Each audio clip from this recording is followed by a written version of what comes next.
ato ang nagyag usab ning Bunawan Provincial Terminal no Davao City. Kural naman gyud ayo. Ibutangan na nilang mga tarpaulin na mao ni dre ang location sa Bunawan Provincial Terminal. Okay. Diyan na dapit sa may Davao Light. Highway man niyo. So wala na kabalo no taga Bunawan nya. Hana ni daraw. Butangan na nila og mga signage. Ya sa unahan na kita na nato diya ang Agila Glass na kurbada bitaw. Mao na diya karon. Kini na portion ng mga gikural diha itukod ang Bunawan Provincial Terminal no diri sa may north area. So di madugay sugdan na gini kay kural naman nilang sugod. So mga wala kabalo diya nga naka-power in Davao no. Grabe. So good morning no. Nata karon diri sa may Bunawan no. Segment kining gitawag na Bunawan Terminal. So mo na dire atong ipakita karon. Ilan ang gibutangan katong mga niaging mga bulan. Niagi ta dire. Wala pa na gikural pero sa pagkakaron gikural na gibutangan nag pinches niya. Gibutangan na nila notice no na mga tarpaulin. Mo na ning gitawag dire na terminal dire sa banda sa may north kining Bunawan area. Dire mo na ni.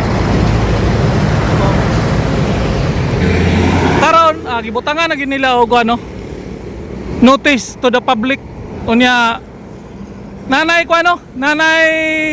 mga tarpaulin Davao Public Transport Modernization Project mo na diri banda sa may Bunawan area.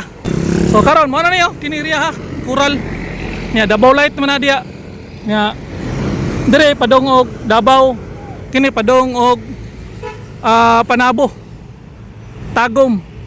So mo na now.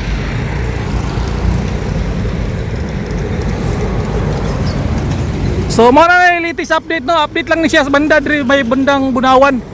So atbang ra ni mo na ni atbang. Dili madugay na mga pipila ka bulan masugda na gini. Sugda na gini.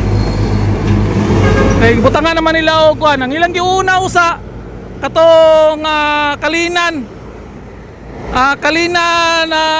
terminal. Ato yung nagyan kay mga tumatagtagong Panabo. So mo na ning latest update. Ato lang gi quick update no, quick update ra po ni siya. Okay. So ato ag yung gihunungan no. Kay nakita nato na gikural naman gud nga pipila ka mga bulan na niagi ato ning gi vlog wala pa ni kurala. So karon pagbalik na to pag-agi na to kay padung mo tagtagom ato lang gihunungan para ma-update po nato, mapabalo po nato ato mga kababayan, mga followers na gisugda nagkural. So dili madugay sugda na gini. So ang akong nahibaw-an ang Kalinan area usa ang ilahang unahon human kini ba o kaya sa Turil. Ang Turil wala pa manggug kural pero hibaw-an na nato asang location nato pero balikan ta to pohon pati itong Kalinan ato tong i-update no kung nasugda na ba. Mao ni gitawag na Davao Public Transport Modernization Project.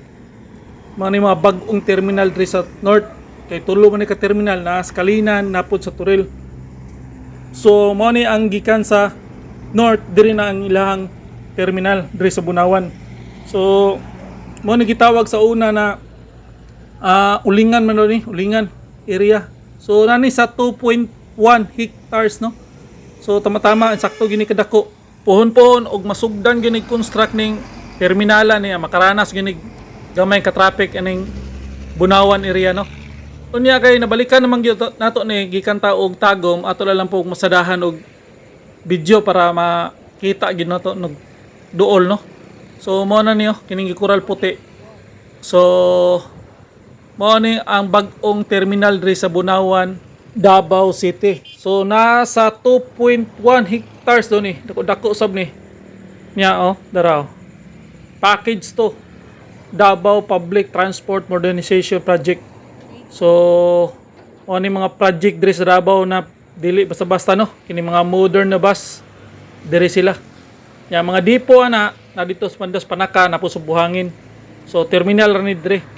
So ang magtuyok diri sa downtown kining mga modern bus na nga na ka asinso ang Davao nga na ka modern no nga na ka power.